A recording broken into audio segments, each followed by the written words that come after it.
Hi, I'm Joe Dante. This is Trailers from Hell. Today's trailer is for The Skull, one of my favorites of the Amicus pictures, the guys who were the competitors to Hammer Films and worked with frequently the same casts and the same crews, but very often in this period started to turn out slightly better movies.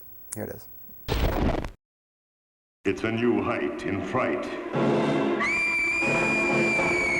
Amicus was a company owned by Max J. Rosenberg and Milton Subotsky, who had briefly been associated with Hammer and were sort of involved in the first Curse of Frankenstein movie that they didn't get any credit for. And so they went off and they sort of formed their own company, and they made basically competing pictures. Their usual formula was to make multi-story pictures, but every so often they would make one that was just a regular long plot.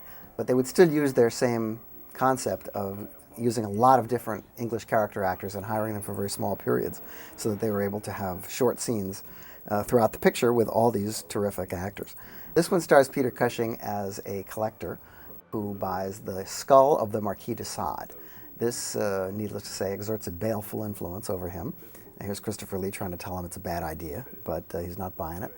And this is really the kind of story that was really more familiar from the American TV series Thriller, which adapted a lot of their plays from Robert Bloch stories. And Robert Bloch wrote the original story that this is based on. Unfortunately, Milton Subotsky did the screenplay, and whatever else Milton was, he was no Robert Bloch.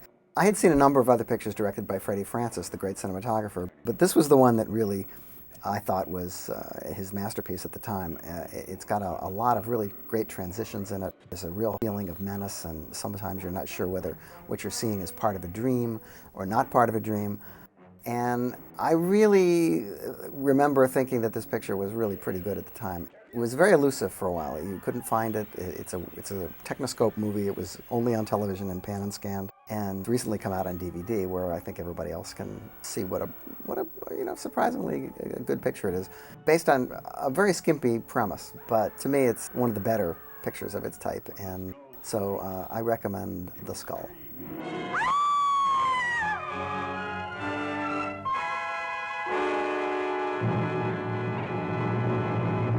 Those who use its power, invisible beings, spirits from a strange, evil world.